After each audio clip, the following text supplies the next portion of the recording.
Okay, सो हाँ, सही पढ़ा आपने, ये डेथ नोट की ही वीडियो है। और इस पे पर्सनली मैं वीडियो तो बनाना चाहता था, बट टॉपिक कुछ क्लियर नहीं था मुझे। लेकिन क्योंकि मैंने अटैक ऑन टाइटन की प्लेलिस्ट में एवरी डेथ वाले टॉपिक को कवर करा था, so now I have decided to cover this topic on every anime slash manga, जिसमें हम सबसे पहले बात करेंगे हम सबको इस पूरे एनिमे मीडियम में घुसाने वाली सीरीज की, जिसके नेम में ही डेथ है और इसे ऑब्वियसली किसी के भी इंट्रोडक्शन की जरूरत नहीं है। डेथ नोट अपने जॉनर में किंग था और हमेशा ही किंग रहेगा। एंड डेथ नोट में ऑलरेडी काफी सारे डेथ हुए हैं, सो इस पर्टिकुलर वीडियो में हम मेजर कैरेक्टर्स की डेथ की बात करेंगे। सो इस सीरीज के पहले ही कुछ एपिसोड्स में लाइट लगभग 500 लोगों को टपका चुका होता है जब उसे डेथ नोट की रिलायबिलिटी का पता चलता है, और अचानक इतने सारे क्रिमिनल्स को मरता देख दुनिया भर की सरकारें हरकत में आना शुरू हो जाती हैं, जिसमें जापानीज गवर्नमेंट एक एल नाम के मशहूर डिटेक्टिव को हायर करती है, जिसने लिंड एल टेरर को एज ए डिकोय कीरा के सामने यूज करा था ताकि एल प्रूफ कर पाए कि ये सारे डेथ सुपरनैचुरल नहीं है, इसे कोई स्पेसिफिक ग्रुप या बंदा अंजाम दे रहा है। और इसके लिए उसने पूरे ब्रॉडकास्ट को वर्ल्ड वाइड बताते हुए सिर्फ कैंटो रीजन में एयर करवाया था। सो लिंड एल टेलर कीरा को अपने बातों से ट्रिगर कर देता है और कुछ ऐसा बोलता है, What you're doing right now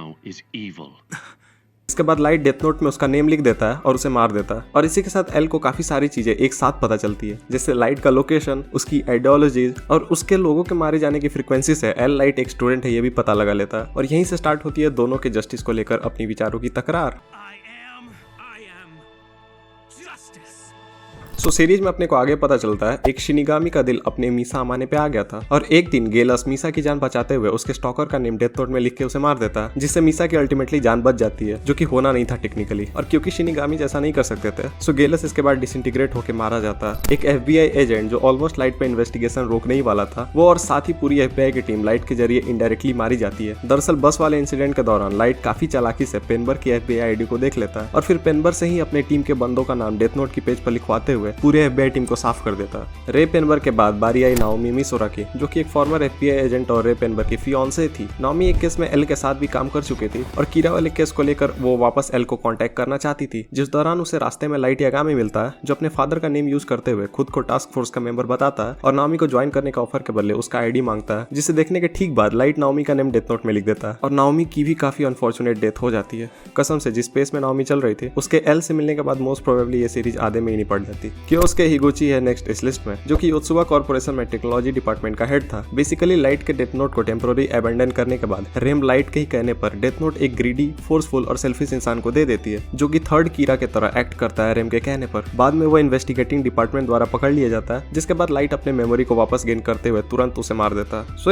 light ने काफी चालाकी से हिगोची का यूज करा ताकि वो खुद को बेगुनाह साबित कर पाए। सो लाइट के रेम को धमकाने के बाद रेम, वतारी और एल दोनों को ही मीसा अमाने के सेफ्टी के लिए मार देती है, जिसके बाद वो खुद भी डिसइंटीग्रेट हो जाती है। वतारी एल के लिए एक फादर फिगर टाइप बंदा था, जो कि एक इन्वेंटर होने के साथ साथ जापानीज टास्क फोर्स को लॉजिस्टिक प्रोवाइड करता था। साथ ही वतारी वेमीज हाउस नेम से एक ऑर्फनेज चलाता था, जिसने दुनिया के बेस्ट डिटेक्टिव माइंड जैसे एल, मेलो, नियर या मैट प्रोड्यूस किए थे। मरते मरते वतारी ने टास्क फोर्स हेडक्वार्टर के सारे डेटा को डिलीट कर दिया था, जैसा उसे इनिशियली एल ने करने को बोला था। सो अब बात करनी होगी एल की, आई गेस। सो इनिशियली जब सीरीज स्टार्ट होती है, आई एम श्योर हम सब लाइट के सपोर्ट में थे, बट धीरे धीरे एल कब हमें खुद के साइड कर लेता है हमें पता भी नहीं चलता। कई लोगों को लाइट इस एनीमे का सबसे स्मार्ट बंदा लगता होगा, जो कि वो है भी, बट उसके एल से जीतने में काफी सारे फैक्टर्स का रोल रहा है। जैसे वो खुद चीफ यागामी का बेटा था, उसके पास डेथ नोट की वजह से सुपरनैचुरल एबिलिटी थी, और 2 शिनिगामीज भी, जिनका लाइट जितना यूज कर सकता था उसने किया। वही एल के पास लिटरली टास्क फोर्स के अलावा कुछ भी नहीं था। स्टिल उसे शुरू से पता था लाइट ही की रहा है। अनफॉर्चुनेटली वो इस बात को जब तक प्रूव कर पाता वो मारा गया। एल अपने जस्टिस के आइडिया से जनरल ऑडियंस को रिप्रेजेंट करता था, जिसका मानना था क्रिमिनल्स को सजा देना लॉ का काम है, किसी पर्टिकुलर एंटिटी का नहीं, और अगर कोई बंदा ये काम कर रहा है तो उसे मिटाना एल के लिए जस्टिस देना होगा। बट सच तो ये है एल कभी जस्टिस को लेकर ऑब्सेस था ही नहीं। वो लाइट की तरह एक नार्सिसिस्ट था जो बस कीरा को एनी हाउ पकड़ना चाहता था, खुद के पर्सनल ईगो को सेटिस्फाई करने के लिए। उससे वर्ल्ड में क्या चल रहा है ना इस बात से फर्क पड़ता था, ना ही किसी कानून से। In fact time and again L ने कई बार खुद लॉ को तोड़ा है। न जाने कितने सबूत ऐसे थे जो लाइट को कई बार बेगुनाह साबित कर रहे थे, लेकिन एल ने ये सोचने की बजाय कि शायद वो गलत हो सकता है, ये सोचा कि लाइट ने खुद को सही साबित करने के लिए क्या किया होगा। And the reason is L somehow किसी के चेहरे को देखकर बता देता था सामने वाला बंदा झूठ बोल रहा है या सच। और ये बात सीरीज में हमें कई बार दिखाई भी गई है।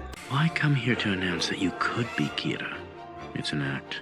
There's no could be about it. You are Kira. L आगे कभी भी फ्लैशबैक में अपीयर नहीं होता और यही उसके अचानक हुए डेथ को इतना इम्पैक्टफुल बनाती है। आई एम श्योर एल का डेथ पूरे एनीमे मीडियम में सबसे अनप्लेजेंट और रियलिस्टिक डेथ में से एक है, जो कि इस कैरेक्टर को हम सबके दिल में जिंदा रखता है। सो लाइट के फादर और एनपीए के हेड शोइचिरो अपनी बेटी को माफिया से बचाते हुए मारे जाते हैं। मरने से पहले उन्होंने रियू के साथ शिनिगामी आइडियल करा, जिससे उन्हें मेलो का रियल नाम पता चला। बट इससे पहले कि वो कुछ कर पाते, मेलो वहां धमाका कर देता है, जिससे जख्मी होकर अल्टीमेटली हॉस्पिटल में उनकी मौत हो जाती है। इसके बाद सीरीज में आगे मरता है one of the most under used character मेलो। सो मेलो भी वेमीज हाउस का ही प्रोडक्ट था और एल के चले जाने के बाद मेलो कीरा को अकेले पकड़ने निकल जाता है, जिसके लिए वो जो चाहे वो करने को तैयार था। And that's what make him dangerous. मेलो इंटेलिजेंट होने के साथ साथ वायलेंट भी था और उसके एक्शंस ने मिकामी और लाइट के साथ आगे जो होता है उन्हें शेप किया था। बेसिकली मेलो ने नियर को एविडेंस के हिंट देते हुए खुद को सैक्रिफाइस कर दिया था। सो लाइट की टेम्पोररी गर्लफ्रेंड और कीरा की स्पोक्स पर्सन मेलो के मरने के तुरंत बाद खुद भी मारी जाती है, वो भी लाइट यागामी के द्वारा, ताकि सारे एविडेंस को मिटाया जा सके। And this death was really brutal.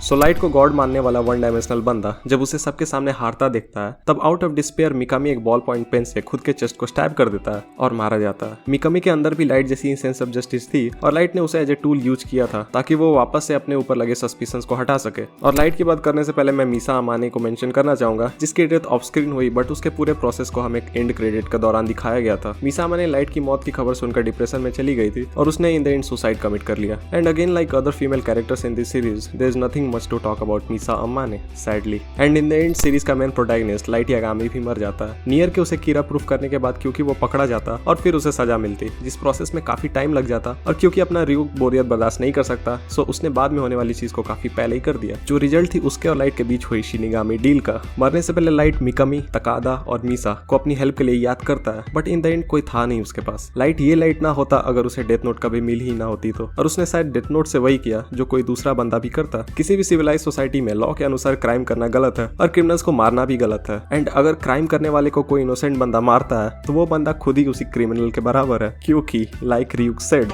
Humans are so interesting. So यहीं तक थी आज की वीडियो। अपने प्रोजेक्टेड टाइम से एक दिन डिले ये भी। आई होप यूट्यूब एल्गोरिदम माफ कर दे मुझे। अगर अच्छी लगे तो लाइक कर देना, साथ ही सब्सक्राइब कर सकते हो, क्योंकि आपका सब्सक्रिप्शन किसी भी क्रिएटर को ultimate dose of motivation provide करता है। साथ ही बेल आइकन है, ठोक दो उसे भी, ताकि कंसिस्टेंटली आपको नोटिफिकेशन मिलती रहे। This is Saket from an enthusiast. Peace out.